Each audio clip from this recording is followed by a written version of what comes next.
Important indicators I use is number one, the EMA Clouds. Okay, so my EMA Clouds is the indicator that you can go on TradingView and look up.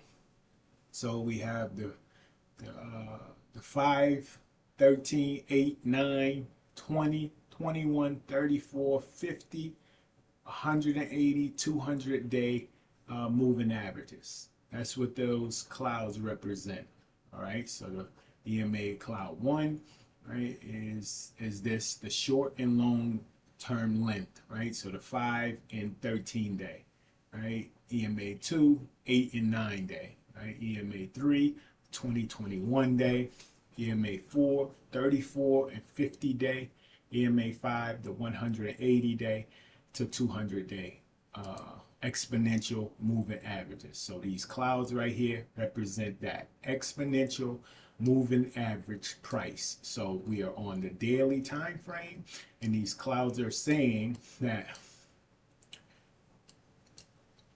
again, right? So over the 5 to 8 day, over the 8 to 13 day, over the 50 to 100 day, over the 100 to the 200 day moving averages, these price areas or the average price area of this QQQ ETF that we are looking at.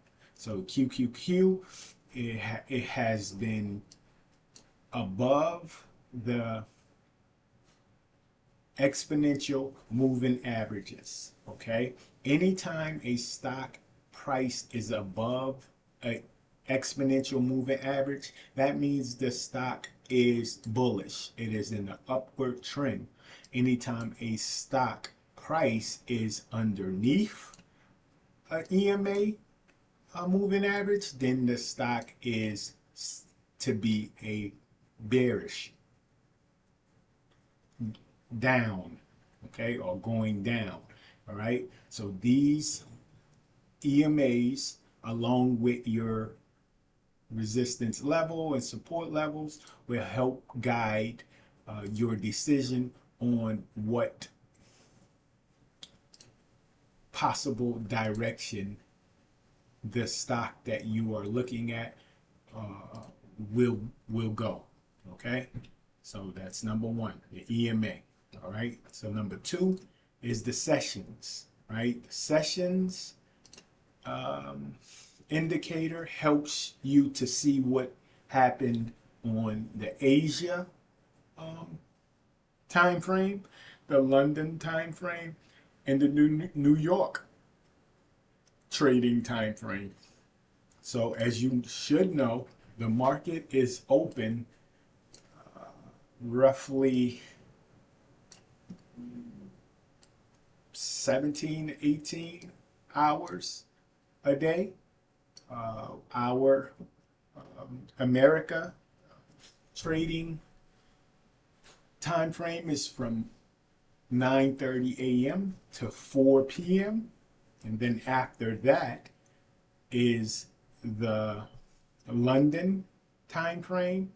And then after the London time frame, the Asia market has their time frame from 4 a.m. to 9:30 a.m.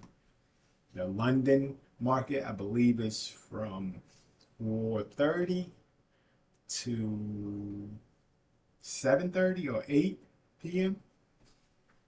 All right, don't quote me on that. It's just a rough estimate. So the sessions indicator is great to have on there because you want to know what happened across all trading time frames. All right, the VWAP, the volume weighted average price, that is extremely useful to have on your chart, and this is just like the exponential moving average price. The volume weighted average price is the same, but how much volume is being induced into that asset Volume is the individuals who are purchasing or selling that asset. So you want to know which is the most, because that helps you to know your direction of that asset's price movement. Okay, so the volume weighted average is very, very, very useful. As you can see, when I turn it off and on, QQQ is right on the volume weighted average price, the VWAP. It's literally been moving right with it. So I'm going to change the color, right? So we can see it a little closer. Okay. So we have the blue.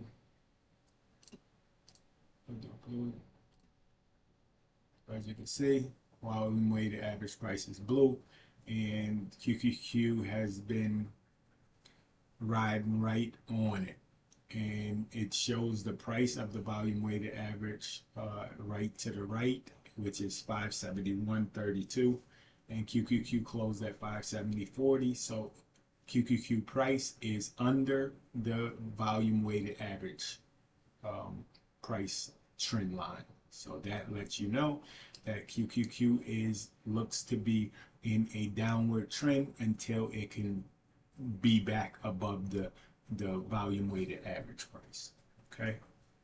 The orb, the open range breakout, is extremely good to have on your chart. It helps you on the lower time frame. So the 15-minute, the 10-minute, the 5-minute. So when you are entering a trade, okay, whether it's a day trade or a swing trade, meaning you're going to buy something and you're going to let it do what you're predicting it to do over a few days, you want to get in these things at the 15-minute, the 10-minute, or the 5-minute time frame on your chart, because these time frames gives you more data. As you can see, it gives you more close entries, right, to get into that stock. Okay, so you won't see this. So on the 5-minute here, you won't see this at 940. This price range that happened at 940. So 940 is here. You won't see that QQQ went all the way up to 574 and then went all the way down to 573 and then closed at 573.41. You won't see this activity that happened for QQQ at 940 on our daily.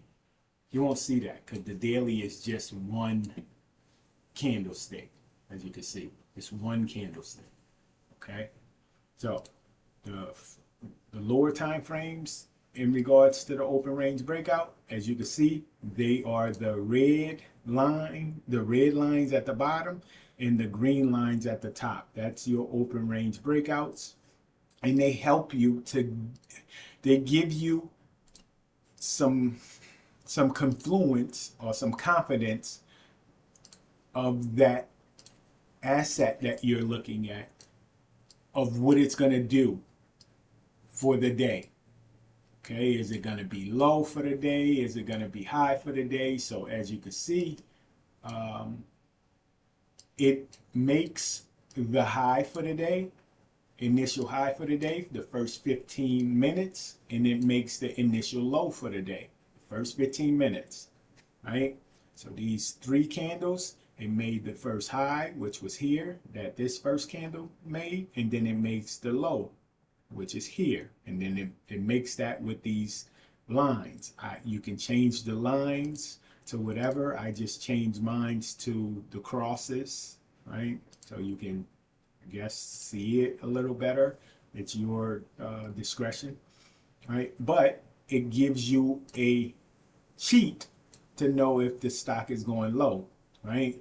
And if it's underneath this low limit, then if you looking to get into a put contract, you want to see it come back to this low level, and then you buy your put contract here, right? And you ride it down. As you can see, you would have took full advantage of QQQ on Friday if you had the tools to do that and knowledge to know how to, and it would have did exactly what you wanted it to do for that put contract. So the orb is wonderful to have on your indicator because it gives you extra help into knowing the direction that that stock is going to go in.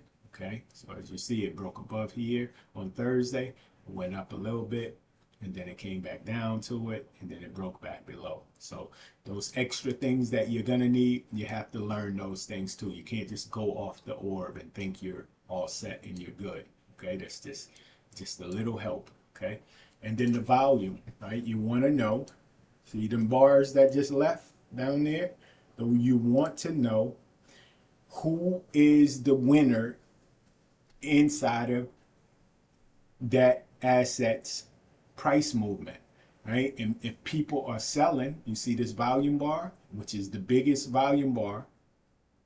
The biggest volume bar for the day was this bar right here, start off, right? That means sellers was selling QQQ. As you see, selling means down.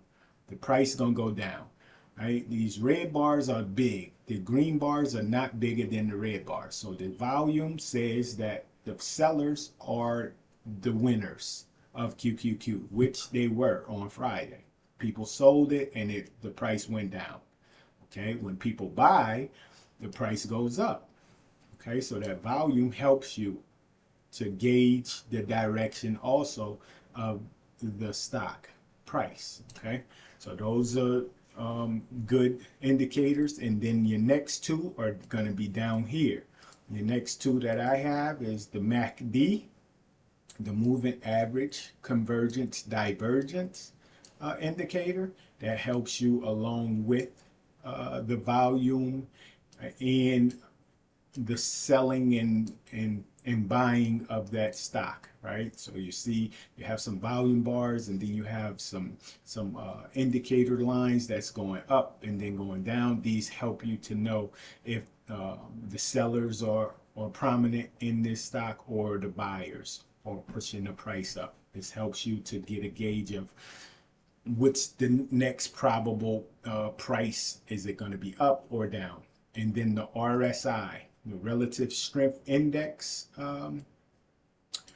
indicator. This right here helps you to know if the stock is oversold, which would bring this line down low. And as you can see, the price of that stock will go low too. And that means this low line down here means the stock is being oversold, meaning these are the areas that people would love to buy this stock at.